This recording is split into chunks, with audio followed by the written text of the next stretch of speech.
Wish they'd replace the Disruptor with the Reaver in regular SC2. It'd be so much more fun. Yeah, sure. I mean, there's definitely arguments for both. I want to say, like, I think what's enjoyable about the Disruptor is that there's like a counter micro available to it, a little bit more so than the Reaver. I think we've spoken about this before, but the Reaver is a very different unit and very necessary in Brood War, just because it takes the role of something like a Disruptor, but also the role of the Immortal as well. Like, it's like 2 in 1.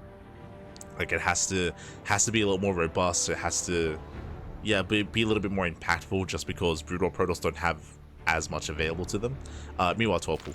It's let's go, Bobby. Let's go. And spawning in the top right hand corner of Bloody Ridge, we have the South Korean Protoss player, the pink Protoss, representing among SC2 people. It is Prome.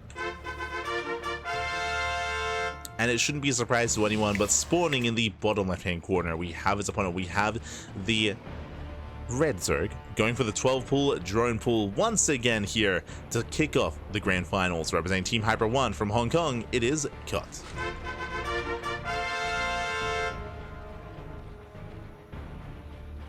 Here we go.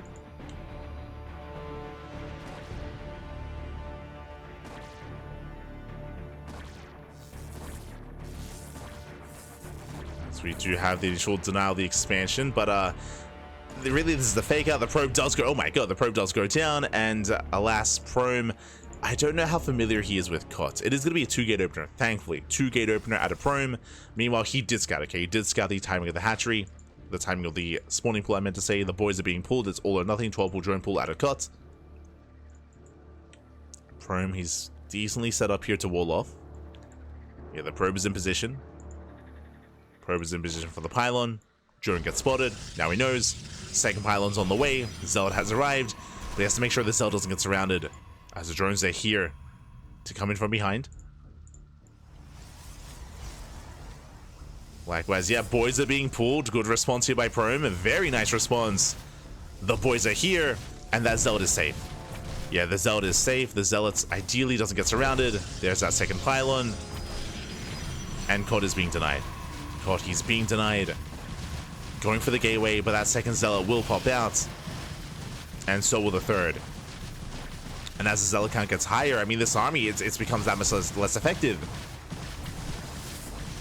The gateway is going to fall. More boys are being pulled. More boys have arrived. He's killing his own gateway, yeah. There we go, does bring it down. And Cody's running out of time. He's running out of time, he's running out of steam. There's now 3 Zealots, soon to be 4 Zealots. It's gonna be crazy. And Prome commits. Probe drills pass. No, we'll clean this up. He'll just completely clean this up. Yeah, the Zerg army melts. Probes, they can go back to mining at this point. And GG gets called. GG gets called. Prome holds, and Probe takes a lead in the series. GG. Whew. Oh, also, I apologize for the Saudi redemption. True. Hold on. Don't apologize. But GG, well played at Koht. He does take a loss here in the first game. Again, just a really solid response here from Prome. Almost said Zardians.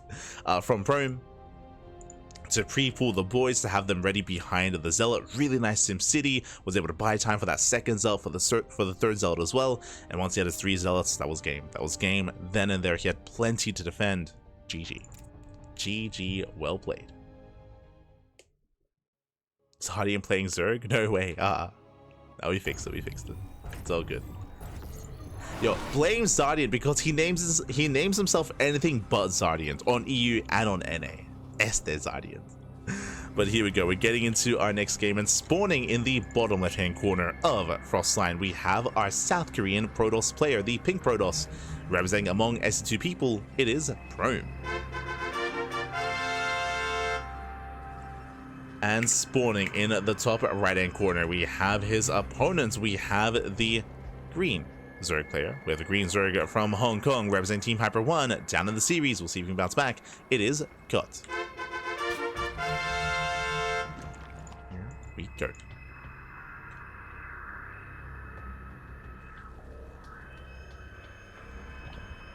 as Koht is going gas first.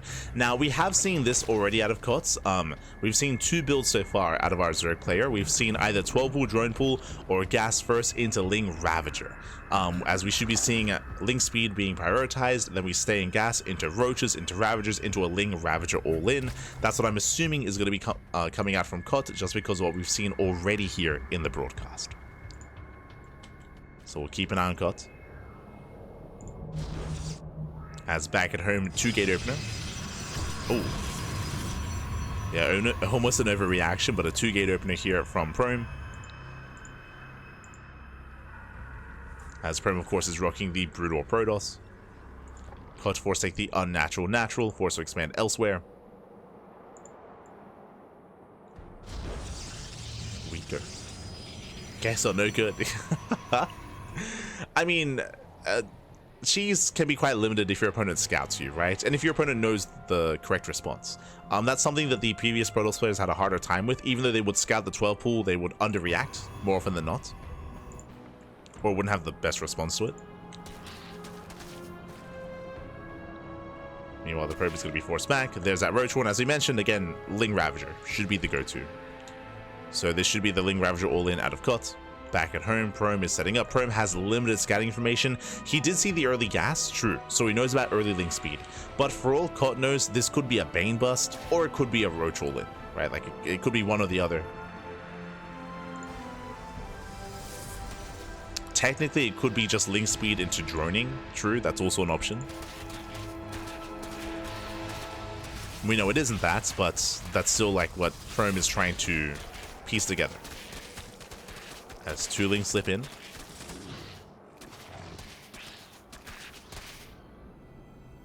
And the shield battery is done. Gateway is saved. Second Zealot has arrived. Getting to a 3rd Zealot as well. Meanwhile, here come those Roaches, and again, these it should only be minimal Roaches, and they're designed to morph into Ravagers to break down the wall. To break down the front door.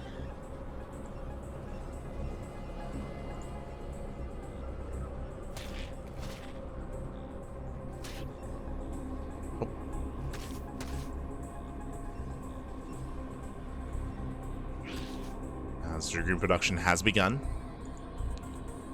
Army's moving out. Koht does not drone his natural. Again, no drones whatsoever. He only has 16 workers in the main. Ravagers are now morphing in. Ravagers are on the way. I believe it's going to be 4. Yeah, 4 Ravagers. I guess 4 Roaches. 2 of them are morphed in. Lings distracting the main base. Roaches are revealed.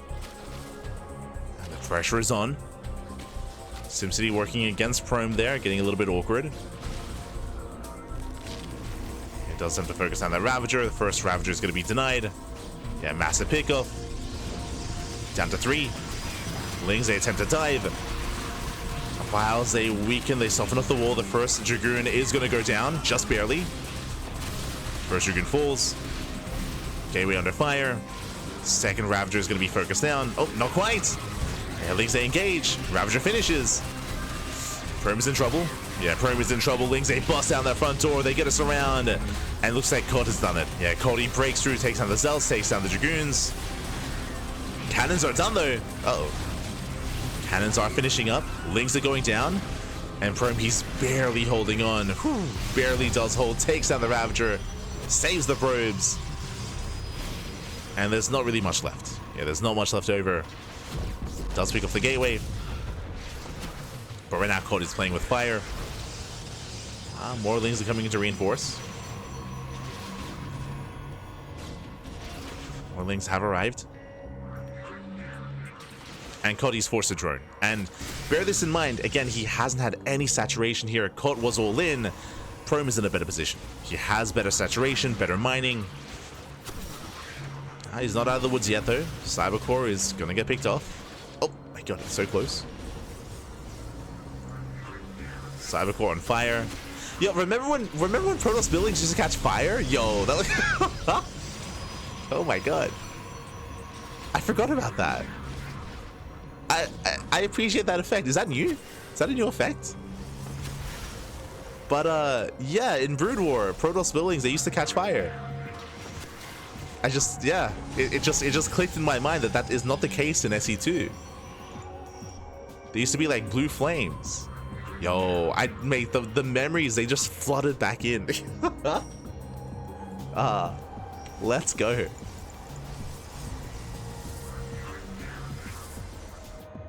A little bit sad that isn't the case anymore. Yeah. I appreciate it here in the mod though. I appreciate the nice addition to it. Oh yeah, remember when Protoss buildings used to be flammable? Then I guess they just increased the technology and found out how to stop that.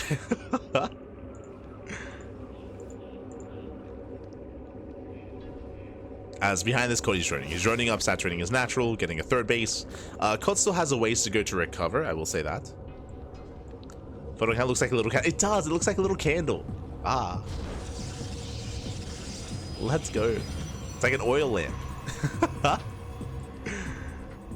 But I appreciate the attention to detail to add that. Because I completely forgot, to be honest. Completely forgot that fact.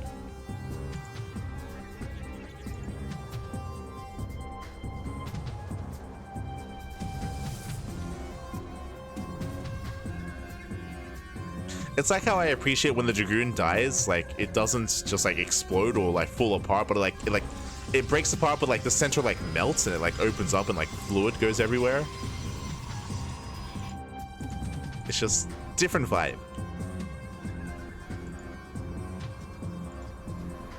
Different vibe. Here we go. Prome does move out, charge is done. I say Zell Legs, I should say. So Zell Legs has completed. Prome moving out. Koht, he's in a rough position. He does have Ling Ravager to defend, but not that many. And Zell's getting in trouble with the Roaches. Yeah, they dive on in. Roaches get pounced upon. Files don't quite connect. Nice snipe here on the first Ravager. These Zells are trading well. Lings, they come in from behind. They come in for the surround. The Dragoon's getting caught out. Decent engage here from Koht, but Zells, they overwhelm. And yeah, the Zells, they just overwhelm the army. They overwhelm everything. The Lings, the Roaches, the Ravagers, everything goes down. And with that, Prome will extend that lead in the series. We'll take game 2. We'll take down Koht. GG. Whew. GG, well played. Again, a nice defense early on there by Prome. As a reminder, Koht, he was all in. He was all in. The all in failed. He barely didn't break the natural. From there, he stumbled his way into the mid game. He had a hard time droning, hard time reestablishing himself. And with that, Prome takes a 2-0 lead, but this is a best of 5. Koht has a chance to recover. He has a chance to redeem himself. We'll see if he can, loading into Amygdala. Now, if you recall, my challenge to Koht at the start of the series was, will Koht ever saturate a third base? I assumed at least once in this best of 5. We'll see if we can get there. Well, we'll see. As we're getting into game number 3. Because technically he did take a third base this game, but he didn't quite drone, he didn't quite saturate. Let's go. Spawning in the bottom left-hand corner of Amygdala, we have our pink Protoss player from South Korea, leading the series 2-0. Once again, rocking the Brutal race. It is Prome. And spawning in the top right-hand corner, we have the green Zerg player from the land of Hong Kong, representing Team Hyper 1. Down in the series quite heavily. We'll see if he can recover. We'll see if he can bring it back. It is Koht. Once again going for the 15 hatch. Once again going for the expansion, ideally before the probe arrives. As the drone moves down, but the probe is in position. Prome, he will delay. Nicely done here. He does delay. He does force the inefficient opener, or the unnatural natural here out of Koht. Koht forced to expand elsewhere, and Prome feeling pretty good about this. So a solid start here by Prome. Behind this, going for his own gate into expand. And for the first time this series, hatch first. Hatch first by Koht. And Prome is aware. He's fully aware. He knows that he's safe. There's no need to go for a 2-gate opener like we've seen every game so far. And do we finally see some macro out of Koht? Hatch gas pool. He's crazy. He's playing standard. But for now, he is playing standard.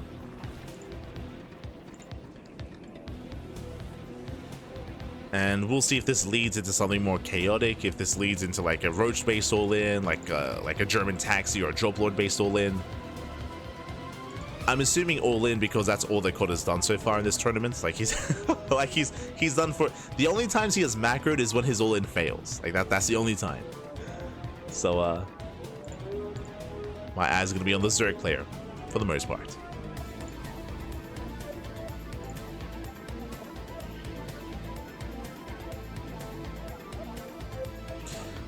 Meanwhile, from here, the side core is almost done. From here, we can get into our tech of choice, Stargate, or even a Robo opener. Should be Robo. Getting in and working towards Disruptors, I would imagine. I say Disruptors, Reaver is what I meant to say. There's that Robo. Into Bay, into Reaver drop. I do know that some Protoss players were messing around a little bit with Stargate openers. A little bit. I know that that the balance team was trying to push towards that as well when it came to the scout balance changes that were made at the start of the year. But I think that was the only tournament that we saw like Stargate openers in PvZ. I think that the only time. And hey, we saw some mixed success with them. Meanwhile, my apologies, I assumed just a Robo opener. Double Robo, oh my god. Prome. Rebellion, is that you? Prome has got some builds. So double Robo, this is going to be for faster Reaver, faster shuttle play, a more committed play here from Prome. To be able to afford this, of course, only on one gateway. He also skips the second Dragoon, like he's laying other buildings, other units in favor of double Robo. Very greedy here. If Koht had gone for an all-in, if he had followed this up by like not droning Roach Warren into like a Ling Ravager all-in again, Prome would be dead. Prome, he has no scouting, he has no vision, he has seen nothing outside of the opener. So if we had more aggression out of Koht, he could be quite successful with that, but as we can see, he's droning. Koht is droning, so if he was more aggressive, could have found some success here. Blast is not going for it. And Prome getting away with double Reaver. Double Reaver production. Oh boy. The one time that Koht drones. And now I'm concerned. I'm going to be concerned here for Koht. These Reavers, they pack quite a punch. They can, in a sense, one-shot queens, as I believe it takes 2 shots to kill a queen.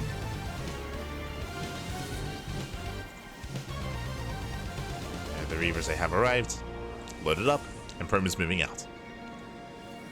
He's moving out across the map. Shuttle speed, halfway done. Back at home, Koht, he's droning, he's saturating, getting into his own Roach Warren, into an Evo chamber. He's got how many queens to defend? He's got 6. Okay, 6 queens to defend. And Prome is moving in.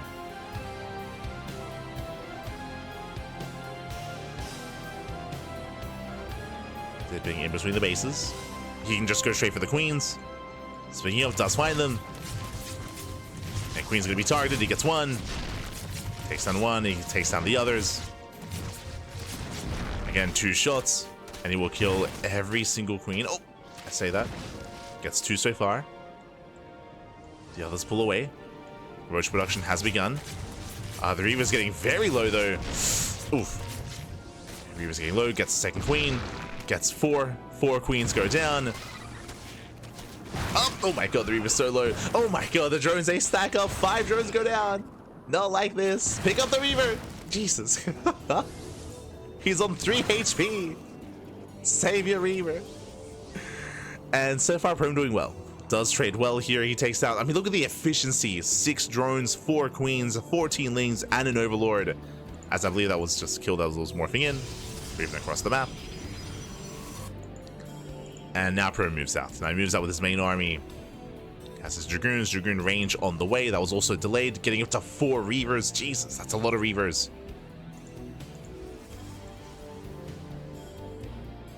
As, I mean, it takes them a while to move out.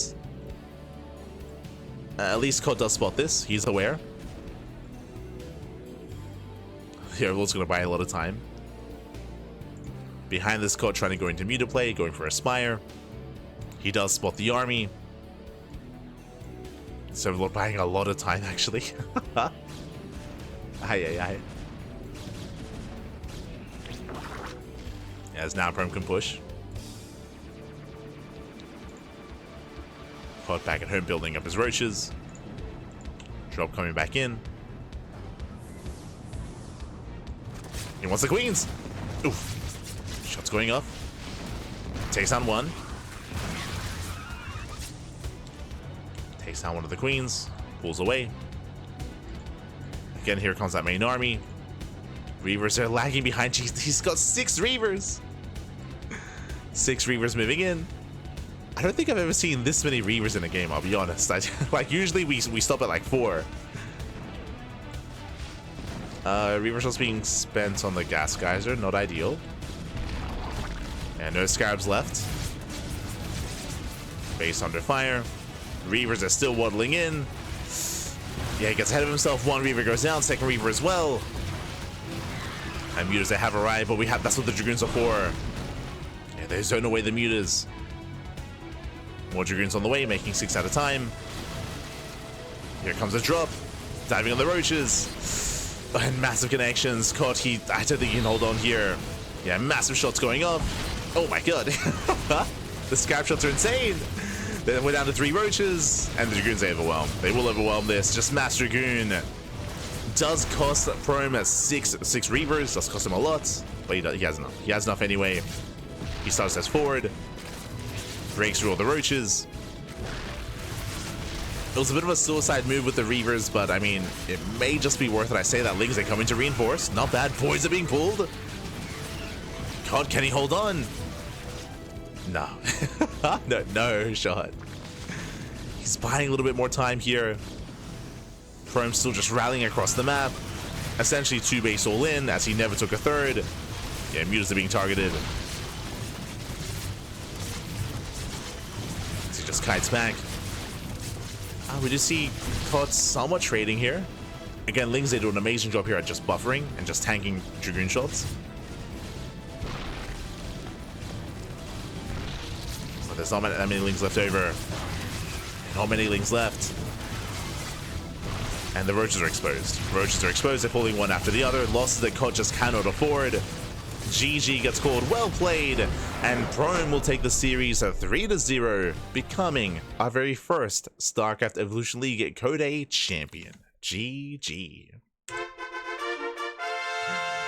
GG, well played. Koht, he actually droned. He actually macroed up here coming into game 3. Meanwhile, it was Prome that wasn't droning, that wasn't getting a 3rd base. He went for a straight up 2 base all in, double robo, mass Reaver. Very bold move and very successful as well, catching out workers, queens, roaches ahead of time, all leading to that eventual 6 Reaver all in. We saw that mutas were somewhat effective. They were able to focus down the shuttles. True, they did focus on the shuttles. But the Reavers, they were able to get their scab shots off just in time. Massive connection on the roaches, and the Dragoons did overwhelm. We saw that Koht almost held with those Ling reinforcements. It was close. He almost held on. He pulled the boys as well, but wasn't enough. Was not enough. He had just lost too much in the lead up to that game, or in the lead up to that all in. GG. GG, well played. Prome, he will claim it. He will take the series, and congratulations to Prome for becoming our first Koht champion. GG. GG, well played. Again, Prome, he is, I would maybe argue, top 5 Protoss in StarCraft Evolution. Prome did drop a map to Starat, of course. I think I mentioned before that I feel like Rebellion is probably top 3 Protoss in StarCraft Evolution, like 3rd only to like Skillus and Classic. And then when I think of the Protoss players just behind Rebellion, I typically think of Ateshi and I think of Prome. But I might just be thinking of them just because of how active they are. I know there are a lot of players like in the European region that are now picking up the game. Players like DeWalt, players like Nehead as well. And clearly they had good they had good performances in this tournament as well. So yeah, I'd be excited to see how they compare to the other Korean Protosses. Would be cool to see. But regardless, congratulations here to Prome, as he will claim it, and looking quite solid as well. Koht, he cheesed his way to the finals, and quite successfully, quite successfully so, but was eventually shut down. And yeah, with that, I look forward to the upcoming Koht as well. I believe there's going to be a monthly tournament. Every single month we feature a new Koht event, and I look forward to seeing more of these players in the future, not just in Koht, but in StarCraft Evolution League proper as well. Do look forward to it. Speaking of more StarCraft Evolution, I believe there's going to be another event around the corner here. It is going to be in less than 24 hours. We're going to be live with the StarCraft Evolution League King of the Hill #2. So this is where we can see some of these players once again reprise their roles in a best of 1 format instead. That is going to be in 12 hours time. Oh boy. So bam, our schedule is not quite updated for that though, but yes, in 12 hours time we're going to be live with the StarCraft Evolution King of the Hill. I say that I'm a little bit tentative on that. We might do a replay cast instead. We'll see how we feel, because again, staying up 12 hours it's not the easiest thing to do. Just because we have another cast as well. What is our next broadcast? Well, you can see here on Sunday. You can see all the way on Sunday we just covered Koht, and in a couple of hours time we're going to be live with the Sparkling Tuna Cup. That is going to be at 7 p.m. KST. That is at 9 p.m. AEST. That's in 6.5 hours. So 6.5 hours time, we're going to be live on this channel with the Sparkling Tuna Cup. That is not StarCraft Evolution, that is regular SE2. That is going to be regular SE2, that is an open tournament. And thank you so much all of our supporters on Patreon. Patreon is designed to fund Sparkling Tuna Cup, so thank you so much to all of our supporters for helping out the scene, helping the community, helping StarCraft. Thank you so much. And again, that's later on tonight. Then after that is going to be King of the Hill. And again, still tentative on whether we cast it live or via replays. One or the other. It'll be here. Somebody needs sleep. No shot. I might have a nap before Sparkling Tuna Cup. We'll see. Might have a nap. The day is still young. Still young, baby. Still young. But otherwise, thanks for watching. Thanks for tuning in. I hope you all enjoyed the StarCraft Evolution League, the Koht A at least. And again, King of the Hill is going to be in 12 hours. So do tune into that. Whether it's covered here or on another channel, do look forward to it. Otherwise, of course, we are going to be wrapping up for the time being. Gotta set my alarm. Set your alarm, Pop. Yes, the Turbo Quack. Aye. Likewise, we're live on a daily basis. Here on the CranKy Ducklings, whether it's Sparkling Tuna Cup, StarCraft Evolution. Tomorrow we're going to be casting the Wardy TV Monday. So we have the Wardy TV Monday tomorrow. We also have Pegasaur Monday on Tuesday. We have the Enki Pro Series. We have Kung Fu Cup. Kung Fu Cup, by the way, they've also picked up StarCraft Evolution as well with the Conquest format, which is very interesting. Basically, the format that they're going to be using is that you have to win with each race. So in a best of 3, if you win a game with SE2, you can't play SE2 again. You're forced to play Brood War. Or if you win a game with Brood War, you can't play with Brood War again. You have to play SE2. So yeah, it's a unique Conquest format. I look forward to it. I'm excited to see how that plays out and how that unfolds in StarCraft Evolution. Definitely unique formats, but I guess it's a way to kind of force players to play both. Technically, players can get away with playing just SE2, and I think this is just a way to kind of like force them to play StarCraft Evolution instead, which I appreciate. That's Warcraft 3 Evolution. Oh, right, true. Sorry, that's for Warcraft 3 Evolution. My bad. Not for SE Evo as well? Okay. My mistake. I assumed it was for both, but I guess just for Warcraft 3 Evolution instead. But regardless, I look forward to seeing that. And they also feature Brood War there as well. Part of me wishes that Warcraft 3 Evolution just ported over StarCraft Evolution into it and just incorporated that, but I don't know if they're able to do that. I think they have their own version of Brood War instead. It's all good. Regardless, we're going to be wrapping up. Here for the time being. Stick around. We're going to be giving another StarCraft streamer a raid. We'll find someone to send everyone over to. Otherwise, thank you for watching. If you enjoyed the content, if you want to tune into some of the VODs, then !socials in the chat. You'll get a link to our social medias, YouTube, Discord, all things CranKy Ducklings. We do upload on YouTube on a daily basis, so plenty of content on YouTube, plenty of content to come. And do consider subscribing to be notified when another upload does arrive. Otherwise, we'll see you guys next time. We'll see you guys tomorrow or later on tonight. Until then, hasta luego. Ciao, papi, ciao. Hasta luego. Thanks for watching. GG. Congratulations, Prome. Congratulations.